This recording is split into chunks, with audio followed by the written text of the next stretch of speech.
Hey, what's up everybody? TooTallToby here, and in today's SolidWorks Power Move, we're going to talk about the Auto Dimension tool found in Sketch Mode. Now, what really makes this tool powerful is that it not only adds dimensions to your sketches, but it also adds relationships to your sketches. So what we'll see here is that we're going to be adding in some dimensions to fully define the sketch, but we're also going to get an equals relationship between these two holes, or maybe we'll get an equals relationship and a horizontal relationship between these 2 points.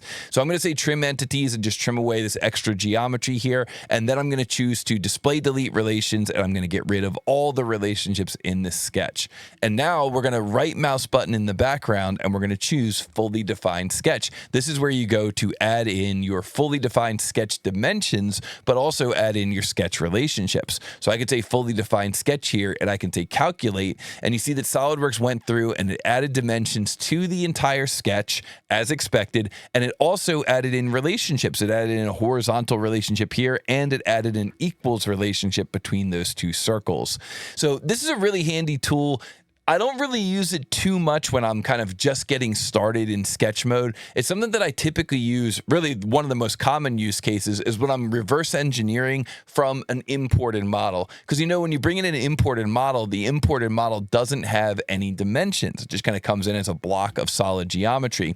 So let's say, for example, I've got this flange here and I want to create a new version of this flange, but this existing design looks pretty good. It's pretty much what I want. Well, what I could do here is I could go front plane, begin a sketch, and then I could launch the command intersection curve. This is found here under convert entities. Now, what intersection curve lets you do is it lets you pick a series of faces, and then wherever our sketch plane is moving through these faces, our sketch plane is the front plane, so really wherever these faces are moving through our sketch plane, SolidWorks is going to trace the geometry, or it's going to intersect the geometry and leave me with sketch geometry. So I hit the green check mark, and boom, there is our intersection curve. So wherever those faces were passing through the front plane, that's where I got that geometry.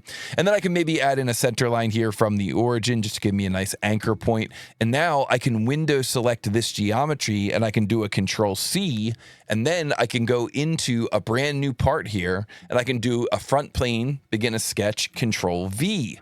Throw in a copy of that sketch. Now, a power move we learned earlier in the season is I can window select this geometry, hold Control, left mouse button and drag, and then let go of Control and just drop that right on the origin. So this is looking pretty good. The problem is we don't have any sketch relationships. So like we don't have tangent here, and we don't have horizontal or vertical or anything here. So let me Control Z, Control Z. And so what I can do is I can get rid of the geometry on this side, and then I can choose to right mouse button and say fully defined sketch. Now, one of the cool things about fully defined sketch is you can control or specify which relations are added. So if there was something you didn't want to include, like perpendicular and parallel, you can say, don't look for these, don't add these relationships. But in this case, I'm just going to choose to add everything. Usually I'll add everything, and then if it didn't quite come out the way I want it, I'll just undo and then try it again. There's an undo button up here at the top of the command where you can undo and then unselect some of these and try it again. And then down at the bottom here, you can say what type of dimensions you're trying to create. So baseline means that you've got a starting point here, and then, you know, like in our case, we've got kind of this L shape for the flange. So you'd have a dimension that comes from the baseline to that line, and then another dimension that comes from the baseline to this line, as opposed to chain, which is another option in here, chain. And when you use the option for chain, what you'll get is you'll get a dimension from the baseline to here, and then another dimension from here up to here. So the chain dimension would be like, do one dimension to the flange height, and then another dimension here from the flange to the top of the part.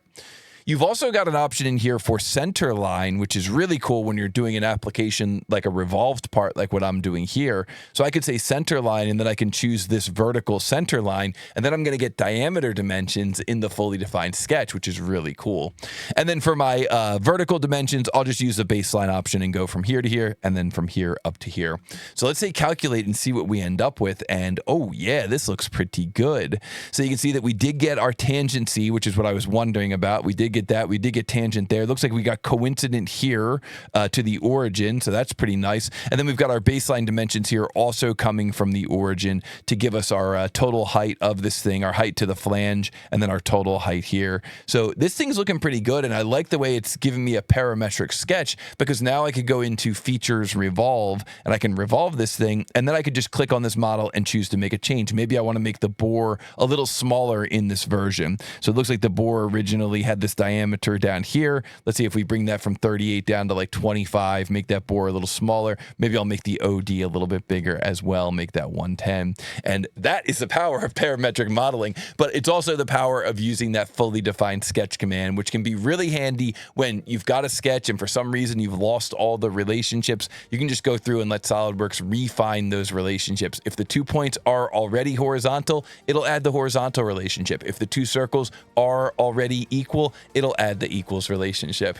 And so I hope that you learned a lot from this video. If you did, be sure to let me know down below in the comments. Let me know by hitting the like button. Be sure to subscribe to this series. And of course, if you are trying to learn more about the world of SolidWorks, visit us at TooTallToby.com/training. We've got a lot of good courses to help you refine and improve your SolidWorks skills. And I will look forward to seeing all of you in the next TooTallToby Power Moves.